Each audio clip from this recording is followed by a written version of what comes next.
This is Ricky's Quickies.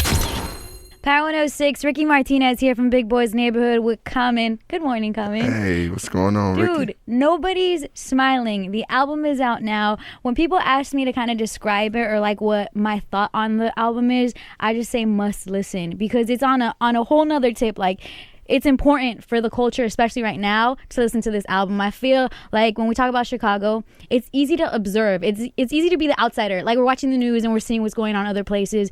But the fact that you came with the album that is kind of like giving your perspective, you are from Chicago, artists that are coming up in Chicago, and just the whole view of what's really going on, basically from there. Yeah. I feel like that's why it's so important to listen to. Is that what your intent was, for people to kind of like really call to action type stuff? Yeah, I mean, my intention was for people to pay attention and to really like invest their minds and hearts in what's going on. Because like you said, a lot of times we see things happen, it's a flash of news and then we just move past it. But, you know, I really want to create change in Chicago and really across America. Like, Chicago's a representation of what's going on in America anyway.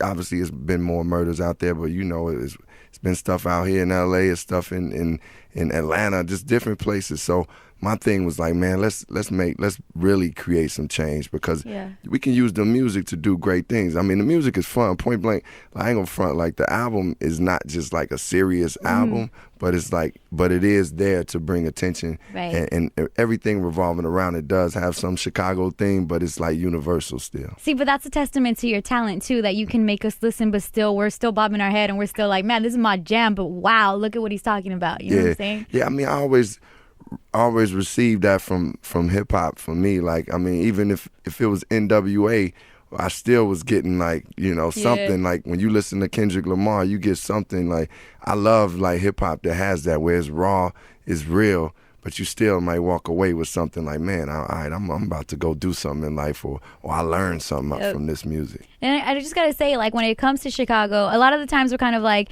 from being the West Coast, we know our influence, we know the New York influence, but there's so much influence and so many important artists that have come from Chicago, like yourself, and even producers like No ID. And when it comes to Kanye and Lupe, like, the list goes on and on to these new cats as well. Yeah. And do you feel like it's a whole, like, to me, I feel like Chicago's so full of talent, I don't feel like we take care of it enough. And as far as just kind of like we show spotlights to different places, but not so much Chicago. Yeah. Well, I think the movement has been happening in Chicago, and I do feel that the world is starting to pay attention more. And I mean, you do look at myself and you look at Kanye and Lupe, that's a unique group of artists. None of us really sound alike. We all bring our own perspective. And that's what I see with Chance the Rapper, and that's what I see with Lil Reese or Chief Keef or Lil Bibby. Everybody got their own thing, and that's one thing I appreciate about what we do with Chicago. Is the diversity there. So yeah, and I know a lot of times, like, when it comes to, like, let's talk about like Chief, so many people have a very negative view on him and why he raps about the things that he does, but it's kind of like YG out here, they can only rap about what they live. But when it comes to you coming together with this album with the artist that you're saying, come on my album, I know you're from out here and you want to create change, is this something you speak to them about as well? Because it's like, I'm pretty sure they don't want to be living in this battlefield.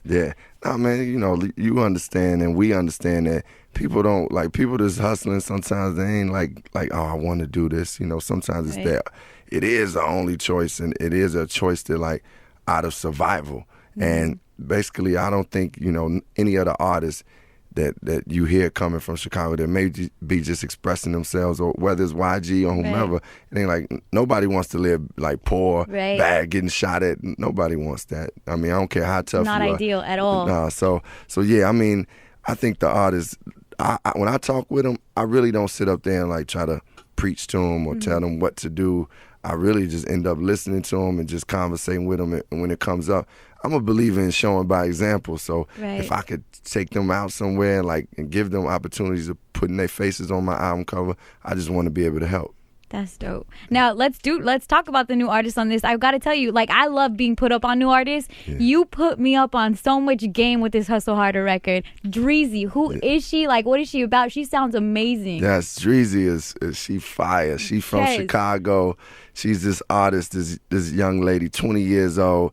I mean, she cold. She rap her ass off. Like, she like, she got the MC skills. She a lady, and I feel like we need that in hip hop. We want that in hip hop, and I just, I heard her on the Chirac remix, and I had met her through No ID, but I was like, man, I gotta have Dreezy on this album, and then she got on the song She Hustle Harder, which is really is a perfect song for her because it's a woman empowerment song. That. You know what I'm saying? It's like talking about women that's going to get it, women that take care of their business. Now, I do also want to speak about one of my favorite records, Rewind That. Oh, thanks. Because I personally big fan of Dilla. Yeah. And when you speaking on just kind of like your own story with Dilla, moving out to LA, like seeing his battle with lupus, like you said, like pushing him in his wheelchair, like that is so touching to hear from a fan that doesn't really know. Like I came up or listening to hip hop after, like I had to catch up on a lot of stuff, so I didn't really get to feel it. But in your song, I could feel the moments happening as you spoke for them. How important was that for you to put on the album? Well, it was one of those things I thought about, the song Rewind That and talking about going back in time. And I was talking to No ID about it. And then, he was like, man, you might want to talk about JD, And I was like, man, I never even thought about wanting to do it because it was something so personal to me. Right. But I do talk about personal things. It was just one of those hurtful things, like, you lose somebody. Heavy, it was heavy, and I hadn't really dealt with it all the way. So this was really a true example of when you express yourself and release it through the music and through your art. Like, it really was like healing for me in a way, because I used to couldn't carry pictures of Dilla around because I would always make me think about something sad. And once I did that, I kind of I got a picture of him in my phone, and I'm like, man, this is my man. It's like that song really touched me too, man. It's like I'm glad you appreciate J Dilla. They just actually put his beat Smithsonian. in PC, put in the Smithsonian. So dope. That's like, man, that's such a testament to hip hop, man. Like that, an artist that really wasn't like the most commercial artist, but just such a revered talent came and did something so great that the Smithsonian was like, we have to recognize it. Yeah, we gotta recognize this guy. But I do gotta ask you about the TV stand too. Like you said, I put my Grammy on the TV stand. Yeah. Is that in your house? Well, now it's in the storage, but it was one of those things when he bought the TV stand, I just was like, I didn't want to put it in my room because it was so dumb of me, to be honest.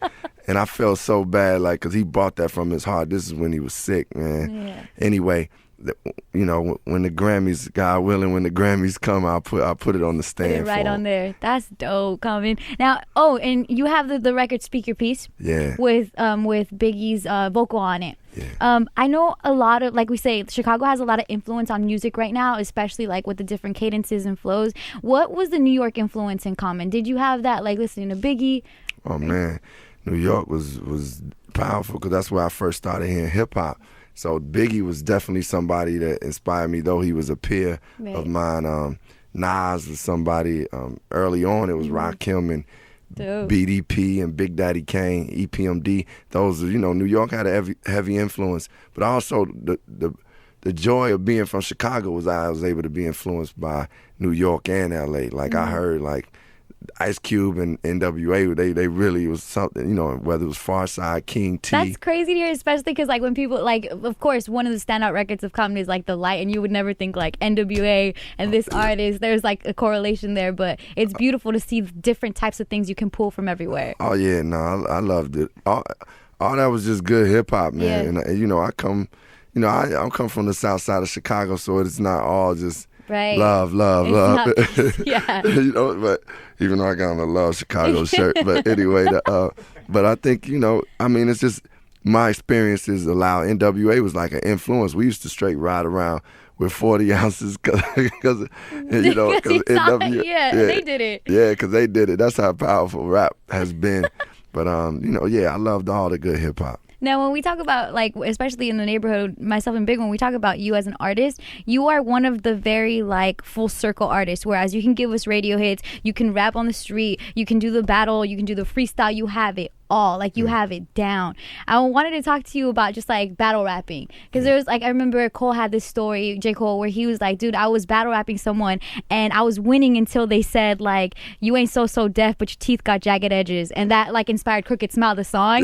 But it's it hurts you. Yeah. Did anybody ever hit you with, just a punch, and you were just like, man, I got caught up in a battle rap? I mean, it's been guys that hit me with freestyle lines but not anything I can remember. So I guess it ain't that memorable. That's true. It didn't hit you that hard. Yeah, it didn't hit me that hard. But I mean, it's funny. Me and Kanye had a battle early before he came out. That was on the air in Chicago, and it was like on a college station.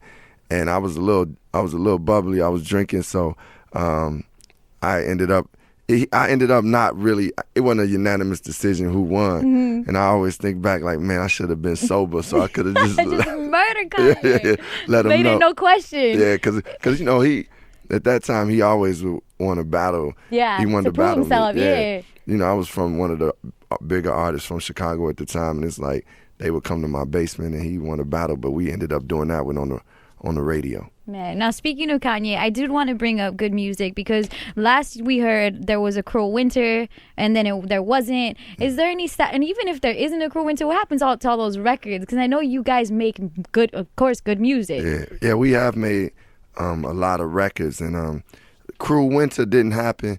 Like, you know, Kanye is really the director of the good music movement, and you know, I'm just really a part of it, just part of the family. Right. You know, but each artist, obviously, we do our own thing, and when it comes back around, it's like after, you know, everybody releases what they want to release, and when it feels naturally right, we'll come back around and do some more music. But it's just got to be like, it starts with Kanye, to be honest, like being like, come on, troops, let's do it. Like, yeah. So I mean, I'm with it because I'm able to do my own thing and then be a part of a collective, and I'm also a part of a group called Cocaine 80s, which is James Fauntleroy, who's incredible, man. He's on my album. I love this dude. This dude is one of the coldest ever. James Fauntleroy and No ID, and we doing like it's like really some fresh sounding music, new sound and stuff. That's dope, man. Common, as always, you create such great projects that are kind of they can be a testament to the moment of hip hop. They can be a testament to the history of hip hop, but it's always good hip hop. So thank you for that. And of course, check it out and just grab this Nobody's Smiling. It's very important to listen to and very fun. Like, you have the fun records, the diamonds, and you also have things. I'm telling you, just full scope. I'm glad, Rikki, I'm glad you said that, because that's what I want people, you know, when people hear the title Nobody's Smiling, they're like, is all he talking about Chicago? But it's like, this probably is the album that I have the most songs that you could just have fun and rock out to, you know? That's true. Thank you, Common, for stopping by the neighborhood. Always fun seeing you. Power 106. Timberland, best then, better now. Available at Robert Wayne Footwear.